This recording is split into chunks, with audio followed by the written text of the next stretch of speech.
Et aujourd'hui, comme c'était un peu la nouvelle année et qu'on aime bien toujours faire un genre de rappel à la nouvelle année, on regarde un peu ce qui s'est passé pendant l'année, mais on regarde aussi vers l'avant, c'est le temps où les gens prennent des résolutions. J'ai pensé que c'était bien de se replonger dans cette liste peut-être une dernière fois, en tout cas une dernière fois jusqu'à l'année prochaine. Et l'autre raison, c'est que je veux aussi vous donner envie de lire la parole de Dieu attentivement.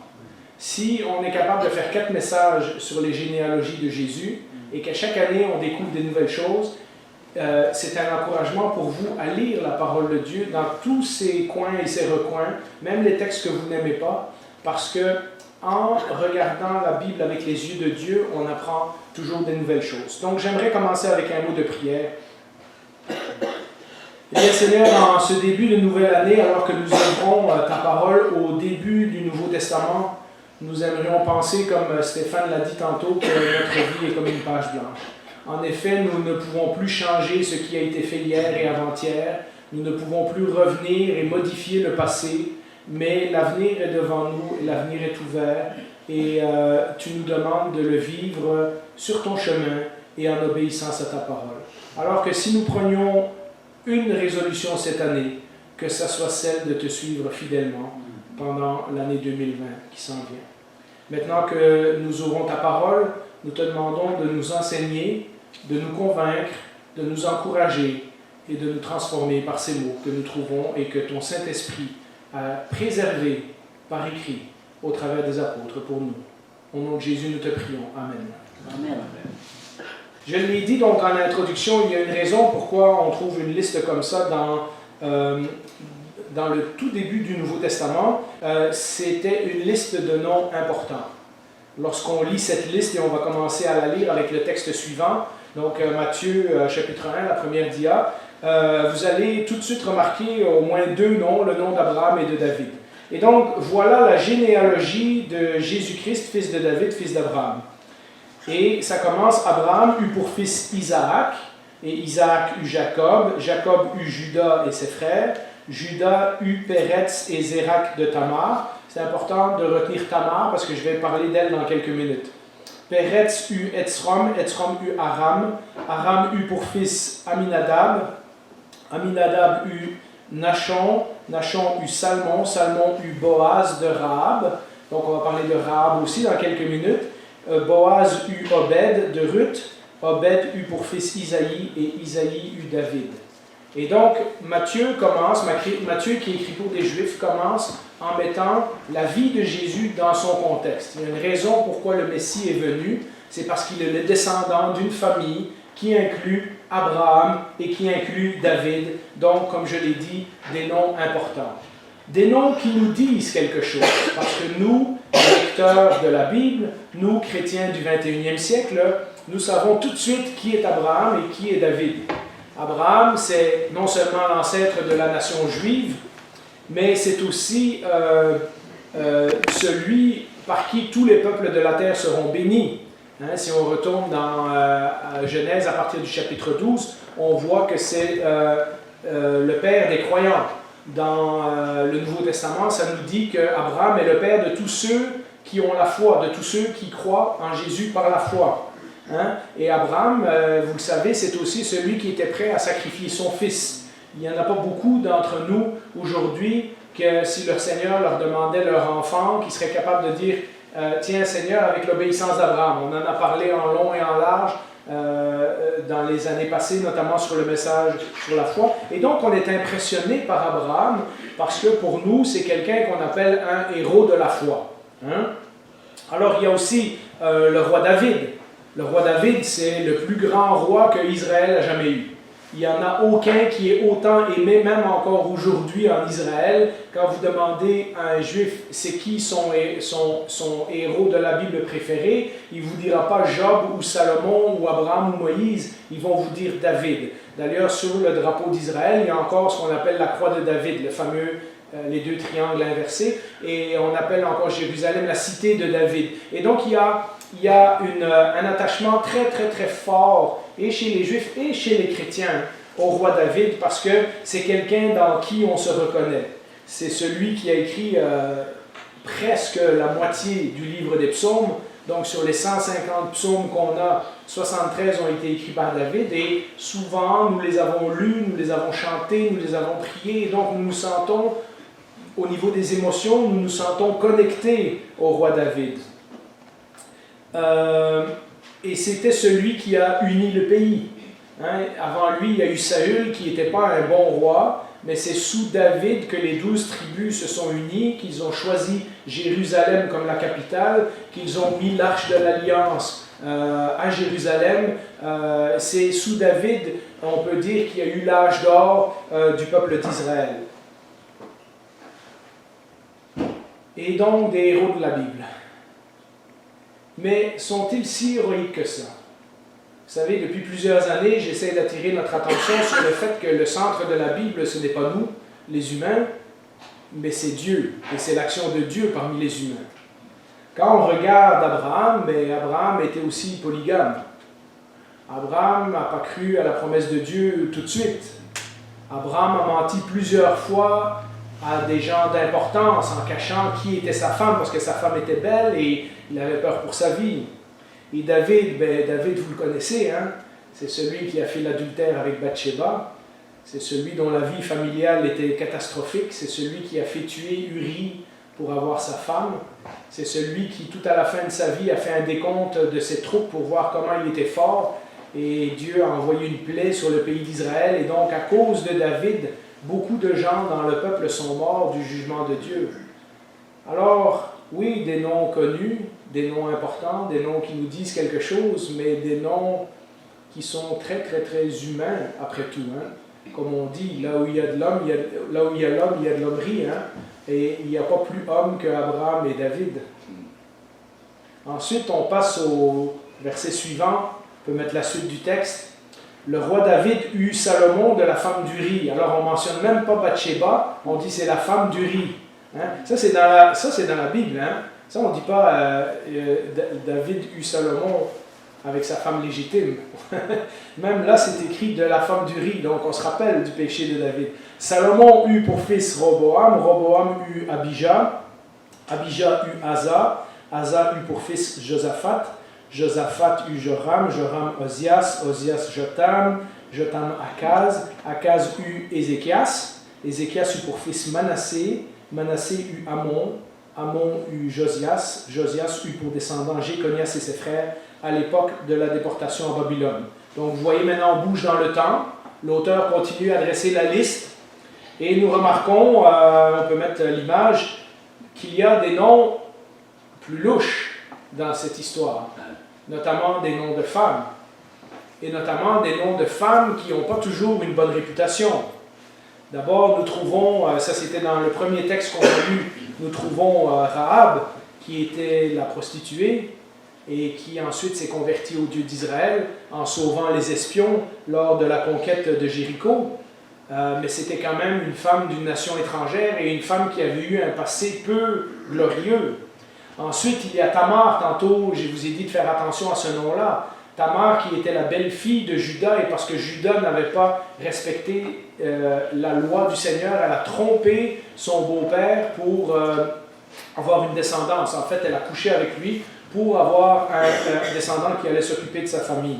Et même si elle avait fait quelque chose pour obliger Juda à accomplir quelque chose qui était dans la loi, elle a quand même pris les mauvais moyens pour y arriver. Donc on a parlé, faire une bonne chose, mais avec les mauvaises méthodes, ça c'est Tamar. Et pourtant, elle est dans cette généalogie. Et ensuite, il y a la femme d'Uri. On sait bien tous qu'elle s'appelle Bathsheba, mais la Bible ne prend même pas la peine de mentionner son nom. Et elle ne mentionne pas la femme que David a volée à Uri, ou la femme qui a quitté Uri et que David s'est marié avec, ça dit la femme d'Uri. Donc on sait très bien qu'elle a quelque chose aussi d'un peu douteux à voir dans cette histoire-là. Et puis il y a Ruth, dont on va commencer l'étude dans quelques semaines, et j'ai vraiment hâte, et je vous demande de lire d'avance le livre de Ruth et de prier pour cette série de messages, parce qu'en étudiant la Bible en profondeur, comme on le fait en fouillant dans les textes, on trouve des choses extraordinaires. J'ai vraiment hâte de vous partager. Mais Ruth, à l'origine, tout au début du livre, est une Moabite. Les Moabites, ce sont des ennemis jurés d'Israël. C'est une femme qui vient d'une nation qui s'est opposée à Israël fois après fois après fois. Et même si dans l'histoire, elle se met sous la protection du Dieu d'Israël, c'est quand même une étrangère d'un peuple qui était ennemi avec Israël. Et donc, dans cette liste, on a des noms célèbres, des noms importants, mais on a aussi des noms plus louches. Hein? Et puis, il y a, si vous avez été attentif, des rois. On reconnaît Salomon, on reconnaît Josaphat, on reconnaît Ézéchias, Josias. On a eu des messages dessus, donc vous savez que dans le pays de Juda, il y a eu des bons rois, des rois qui ont essayé d'être fidèles à Dieu de la meilleure façon possible. Mais dans cette même liste, cette liste qui mène à Jésus, se trouvent des noms comme Manassé et Amon. Manassé et Amon, qui sont deux rois qui ont fait des choses abominables, qui ont introduit le sacrifice des enfants comme religion dans leur pays. Si je ne me trompe pas, Manassé a eu des regrets vers la fin de sa vie, il s'est repenti, mais Amon, je ne me rappelle pas qu'il y a quoi que ce soit qui nous dit qu'il a bien viré à la fin. Ce sont des rois abominables, des rois qui ont éloigné le peuple de Dieu, des rois qui sont en partie responsables des 70 ans qu'Israël a passé en exil à Babylone. Et ces noms sont dans cette liste. Le point suivant, c'est nous avons aussi des noms qui ne nous disent absolument rien. J'en ai lu plusieurs et j'ai passé vite par-dessus.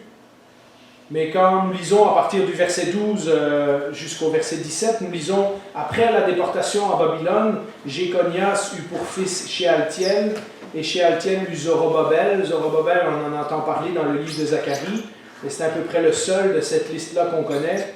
Et il y a eu pour fils Abiud, Abiud eut Eliakim, Eliakim eut Azor, Azor eut pour fils Sadoc, Sadoc eut Hakim, Hakim eut Eliud, Eliud eut Éléazar, Éléazar eut Matan, Matan eut Jacob, et Jacob eut pour fils Joseph, l'époux de Marie, de laquelle est né Jésus qu'on appelle le Christ.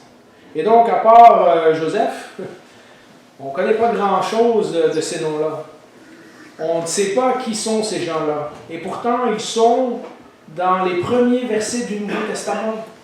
Et Matthieu est en train de nous envoyer un message. Le Seigneur, au travers de Matthieu, nous envoie un message et il nous dit « Tous ces gens qu'on ne connaît pas, ils ont aussi vécu des vies, peut-être moins spectaculaires qu'Abraham et David, peut-être moins spectaculaires que Salomon ou d'autres, mais ces gens-là ont eu des vies, ces gens-là ont eu des familles, ces gens-là ont eu des enfants.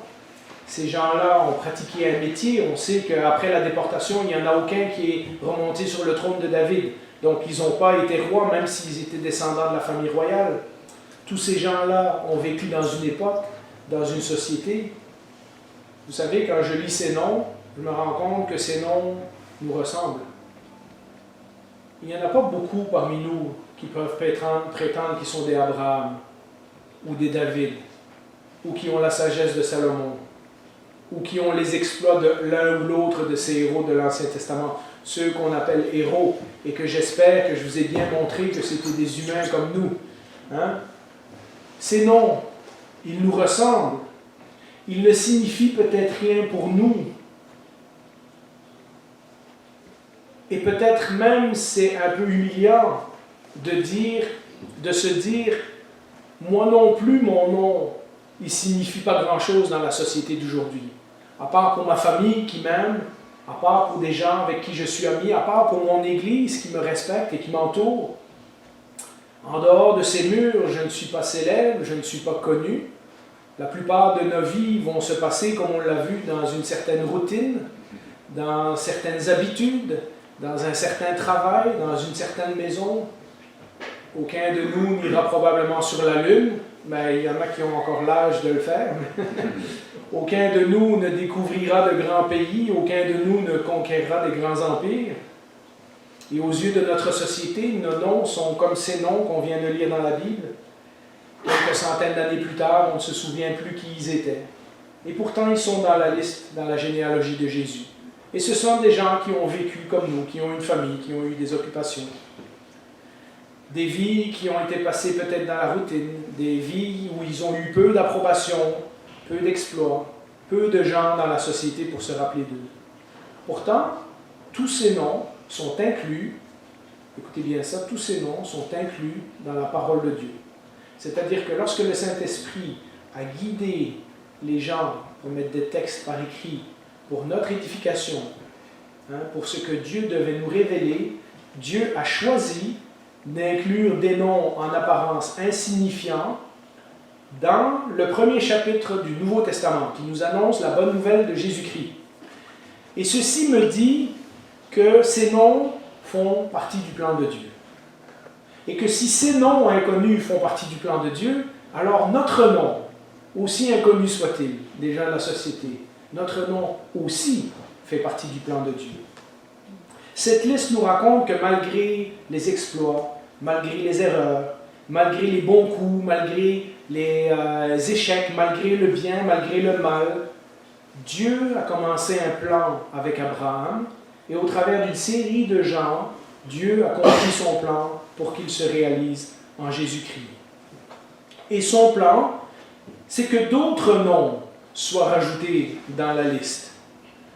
Que Dieu continue cette liste avec des noms qui se sont rajoutés après, dans le Nouveau Testament. Des gens qui ont cru en Jésus, des gens qui sont devenus des enfants de Dieu et qui se rajoutent à cette liste. Notre vie n'est pas insignifiante, me dit ce texte-là. Notre vie aux yeux de Dieu, et c'est à ses yeux, à lui qu'elle compte le plus. C'est la personne aux yeux de qui notre vie compte le plus dans tout l'univers et au-delà. À ses yeux, à lui, notre vie a de la signification, notre vie a de l'importance. En d'autres mots, la généalogie de Jésus est faite de personnes dysfonctionnelles, de familles qui ont mal tourné, de gens qui ont fait des erreurs.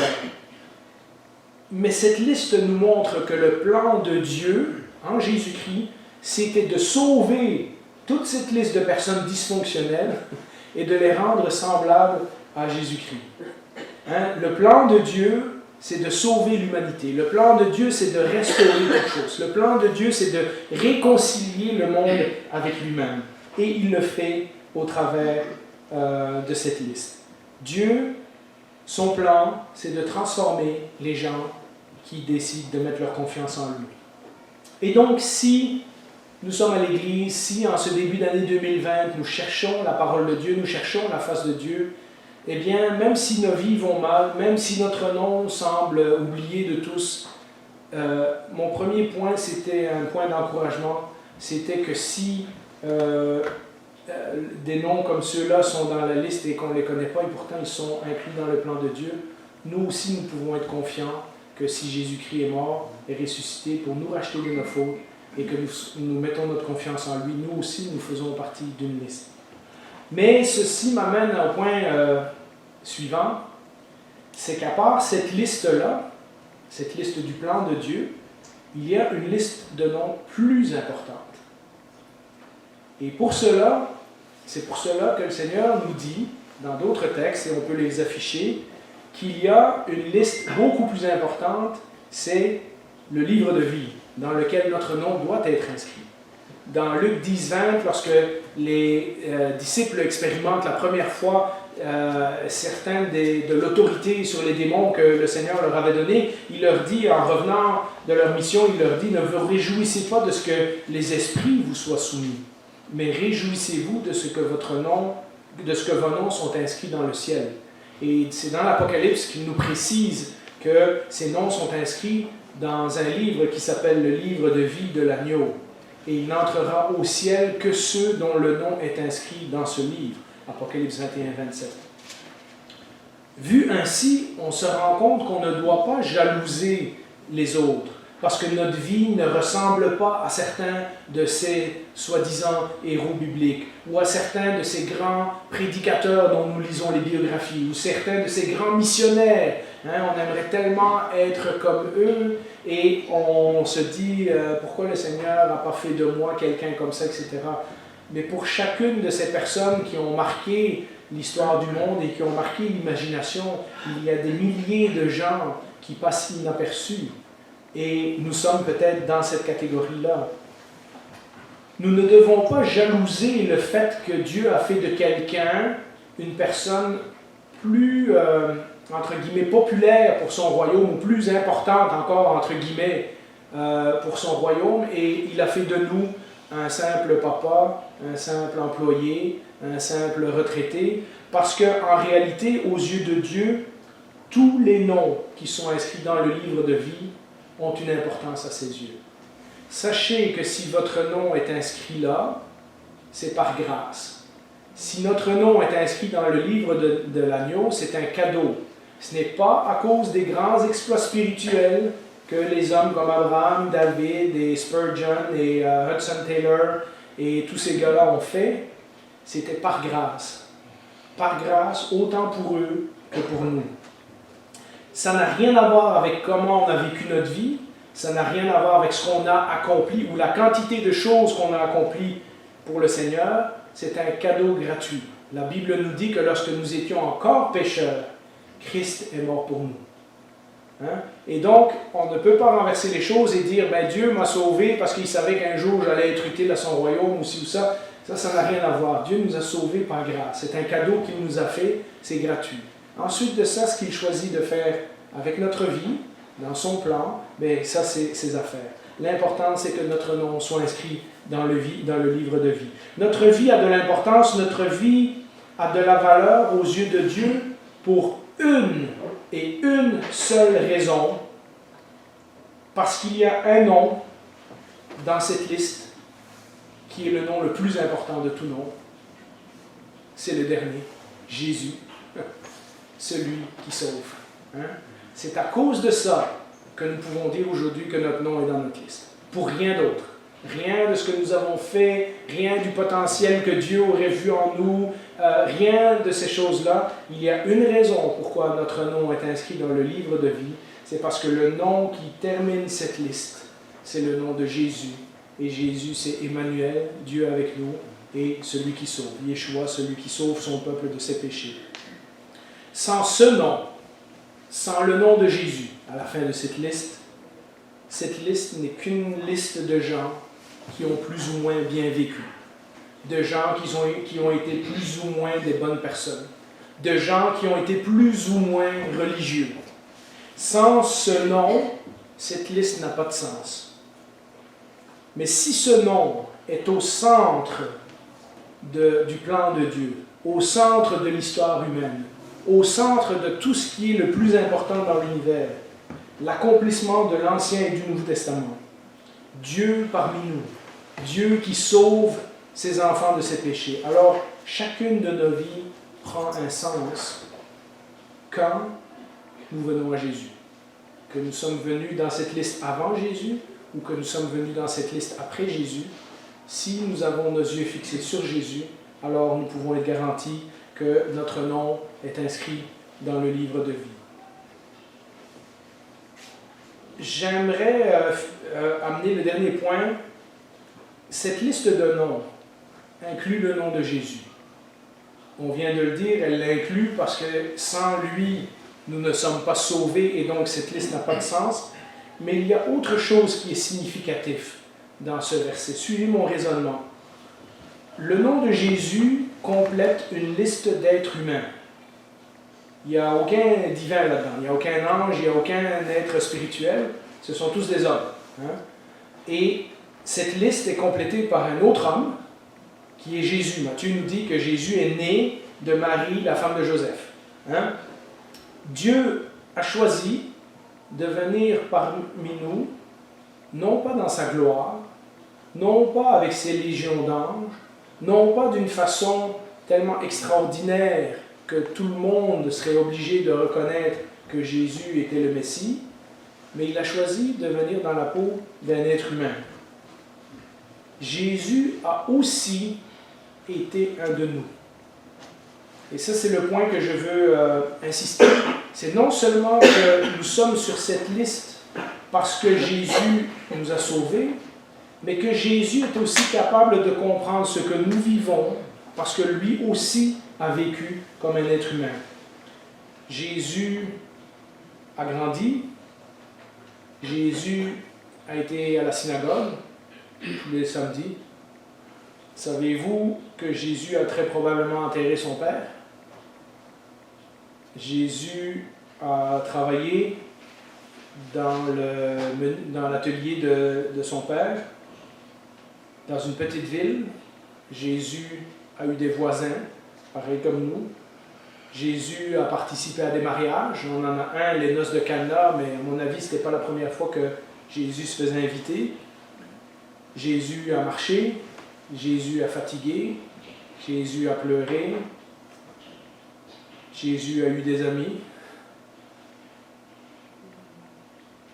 Et donc, non seulement il nous sauve de nos péchés, mais il sait ce que c'est de vivre la vie que nous vivons.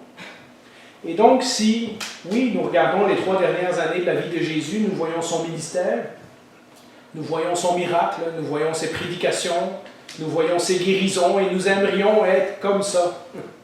Mais nous oublions souvent que pendant 30 ans, Jésus a vécu une vie aussi banale que n'importe lequel d'entre nous.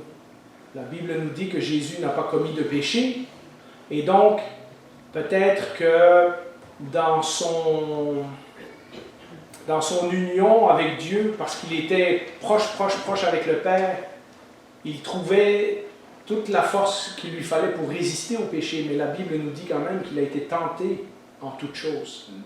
Même si la suite du verset nous dit qu'il n'a pas péché, il a quand même été tenté, il a été mis à l'épreuve, il a été testé.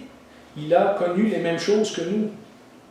Même s'il était sans péché, il a été testé. Et il sait donc ce que c'est de vivre la vie que nous vivons. La vie que peut-être nous trouvons ennuyeuse, plate, banale. La vie que nous pensons peut-être personne, à part nos enfants et nos parents, vont se souvenir de nous. La vie où nous aimerions être plutôt dans les premiers versets avec David et Abraham que dans les derniers versets où on ne reconnaît plus personne. Mais Jésus est dans ces derniers versets. Jésus a vécu une vie pareil comme nous. Et donc, ça me renforce dans cette idée que notre vie a vraiment de la valeur aux yeux de Dieu. Que notre vie n'est pas insignifiante pour tout ce que nous venons de dire. Cela m'amène à la conclusion. Si mon nom est sur cette liste, alors, 3 petits points. Qu'est-ce que ça signifie? Nous avons peut-être, comme toute notre société, tendance à courir vers l'avant. On veut toujours accomplir plus de choses. On pense que bientôt la vie est finie et il nous faut absolument voir tel pays, faire telle affaire, etc. etc. Nous voulons, parfois nous courons dans tous les sens, parce que nous nous faisons solliciter à gauche, à droite, par le travail, par les promotions, par les spéciaux. Maintenant, avec l'Internet, nous recevons tellement de emails. C'est encore pire que quand on les recevait dans la boîte aux lettres. On reçoit n'importe quel site qui vous demande votre nom et votre email, finissent par vous envoyer des promotions de quelque chose. Mais il y a aussi la carrière, et il y a aussi les REER, et il y a aussi toutes les autres choses qu'on veut accomplir avant de mourir, toutes les langues qu'on veut apprendre, tous les sports dans lesquels on veut devenir bon, tous les métiers qu'on aurait aimé pratiquer, mais comme on a choisi autre chose, on se demande si on ne va pas changer d'école, les nouvelles voitures qu'on veut acheter, la maison qu'on veut reconstruire, la ville où on veut déménager. Et on se justifie en disant que c'est pour notre bien, pour le bien de notre épouse, pour le bien de nos enfants, pour le bien de l'Église. Et on court, et il y a des nouveaux programmes. Et pour les pasteurs, c'est pas différent. Il y a des livres qui sortent à toutes les semaines sur comment faire l'Église, comment faire une meilleure Église, comment faire des meilleurs disciples, comment faire des réunions de prière. Et on peut se pitcher à gauche, à droite, dans toutes sortes d'activités, puis dans toutes sortes de choses. Et vous savez, dans ce temps des fêtes, pour la plupart d'entre nous, on a au moins quelques jours de congé. On a au moins quelques jours où on peut s'arrêter, quelques jours où ça se calme, même si la visite vient à la maison et qu'on va devoir faire du ménage et qu'on va devoir faire des repas. Il y a toujours un moment ou deux où la pression retombe et où on est tout seul avec nos pensées. Ne négligeons pas ces temps tout seuls. Ne négligeons pas de nous arrêter, de faire le point sur 2019. De regarder quels sont nos rêves pour 2020 et les confronter à la parole de Dieu, voir si ce sont des choses qui sont importantes, Et si oui, dans quelle priorité on les met et quelle devrait être notre première priorité. Nous voulons planifier, nous voulons faire ci, nous voulons faire ça, mais il n'est pas mauvais de ralentir. Il n'est pas mauvais de passer quelques heures, quelques jours, quelques heures par jour peut-être, à ne rien faire. Il n'est pas mauvais de s'arrêter et de regarder ce que Dieu a fait. C'est peut-être la chose la plus importante à se rappeler. Si on pouvait passer quelques heures et évaluer notre vie de 2019 avec les yeux de Dieu, avec les yeux de l'Écriture, regarder ce que Dieu a fait dans notre vie, ou ce que Dieu a essayé de faire, parce que certains d'entre nous sont très conscients que Dieu est en train de nous apprendre quelque chose. Nous sommes en processus, nous passons par des difficultés, nous savons que Dieu est avec nous, mais nous n'avons pas encore trouvé où le Seigneur veut nous amener. Il n'est pas mauvais de faire un bilan et de regarder si je voulais que 2020 soit ou identique, ou différent, ou meilleur, qu'est-ce que je ferais? Et de se mettre face à la parole de Dieu. De reprendre cette liste, de reprendre ce message d'aujourd'hui et dire, Seigneur, tu me montres dans ta parole que j'ai un nom important ou que j'ai un nom pas important. Si je suis inscrit dans ton livre de vie, je fais partie de ton plan. Tu m'aimes depuis l'éternité, tu as choisi quelque chose pour moi, alors qu'est-ce que tu veux pour moi pour 2020? Pas qu'est-ce que je peux faire pour l'Église, pas je vais faire ci, je vais faire ça, quel livre que je vais lire, et c'est ça. Même si c'est pas mauvais de planifier, vous savez depuis plusieurs semaines que je planifie de prêcher sur le livre de Ruth. Si le Seigneur permet que toutes les circonstances adonnent, ben, c'est ça qu'on va faire. Mais de s'arrêter et dire, Seigneur, qu'est-ce que tu as fait parmi mes frères et sœurs? Et qu'est-ce que tu aimerais faire pour l'année qui s'en vient? Qu'est-ce que tu voudrais que moi je fasse? Comment moi je fit dans ton plan? Si moi j'ai de la valeur à tes yeux, hein, comment tu veux que je continue ma vie? Est-ce que c'est le même travail? Est-ce que c'est la même routine? Est-ce qu'il y a autre chose pour moi, etc., etc. Et de le faire devant Dieu et non pas avec nos idées et nos pensées humaines. Si nous réalisons que nous faisons partie du plan de Dieu et que notre vie, quoi qu'il arrive, et ça c'est toujours, si on le croit ou pas, que notre vie est sous son contrôle, alors peut-être que nous arrêterons de courir dans tous les sens pour trouver un sens à notre vie. Parce qu'en réalité, en lui, notre vie a déjà tout son sens. Nous ne l'avons peut-être pas encore réalisé. On peut mettre la dernière image. Le but ultime de Dieu est de prendre chacun des noms sur sa liste, chacun des noms dans son livre de vie, et de le rendre semblable au dernier nom de la liste, Jésus. Et donc, on ne parle plus des listes et des noms. On parle d'une liste. On parle d'un nom. Et on parle d'un plan. Dieu a commencé ce plan. Ce plan se déroule dans l'histoire. Ce plan se déroule dans la géographie. Ce plan se déroule dans les sociétés. Mais ce plan se déroule au travers de noms, au travers de personnes. Êtes-vous certain que votre nom est dans cette liste? C'est ma première question.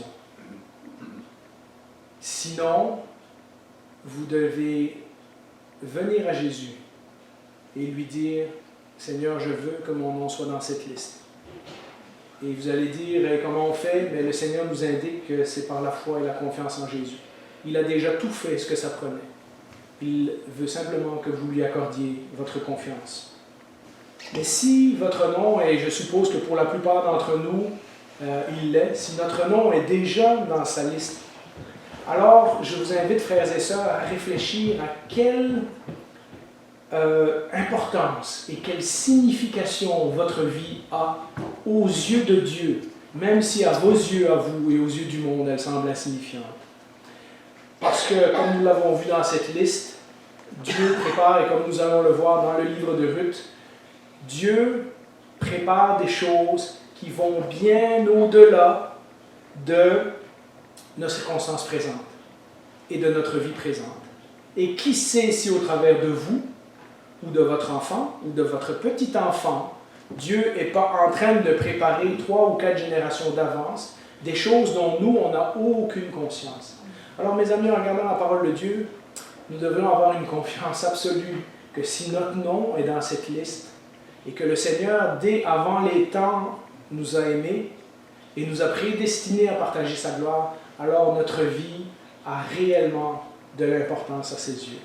Ce que j'aimerais faire pendant quelques minutes, et peut-être dans le silence, ça serait qu'on passe chacun un moment individuel où on se remet devant Dieu et où on lui dit Seigneur, si mon nom est sur cette liste et si mon nom est important, d'abord le remercier pour cela, mais ensuite de dire Seigneur, où on va à partir de maintenant? Qu'est-ce que tu veux que je fasse de ma vie? Montre-moi le chemin, montre-moi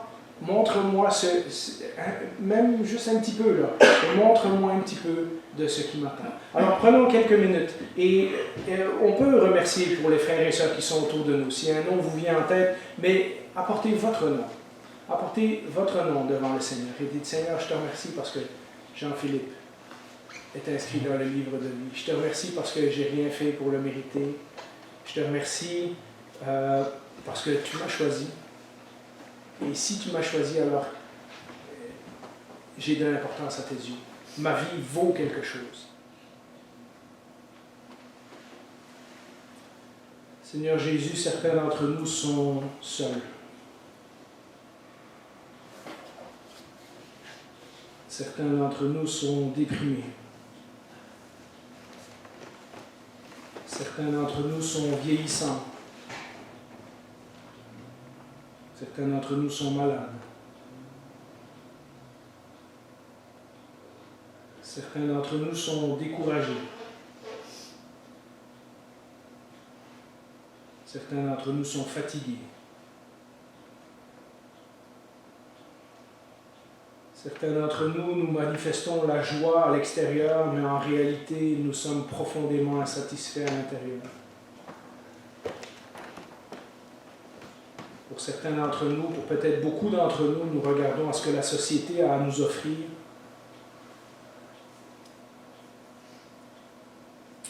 Et parfois, la triste conclusion est que nous ne fitons pas dans le moule.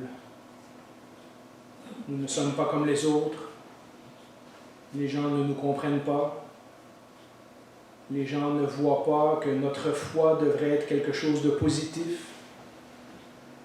La société nous critique. La société nous insulte. La société nous humilie.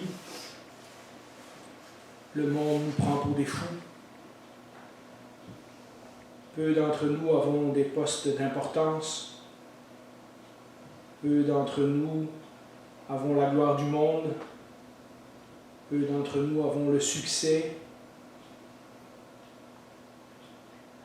Peut-être pour plusieurs d'entre nous, nous ne ressemblons même pas à ce que nous aurions voulu être. Mais Seigneur, tout cela, à tes yeux, qu'est-ce que c'est?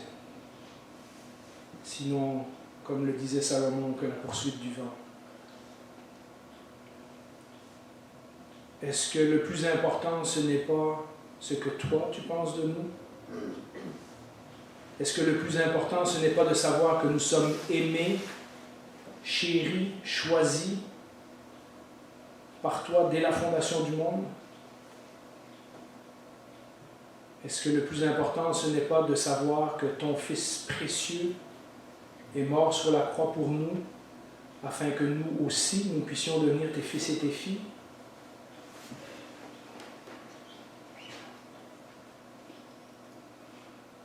Le plus important, est-ce que c'est de gagner le monde ou de savoir que notre nom est inscrit sur la liste dans le livre de l'agneau?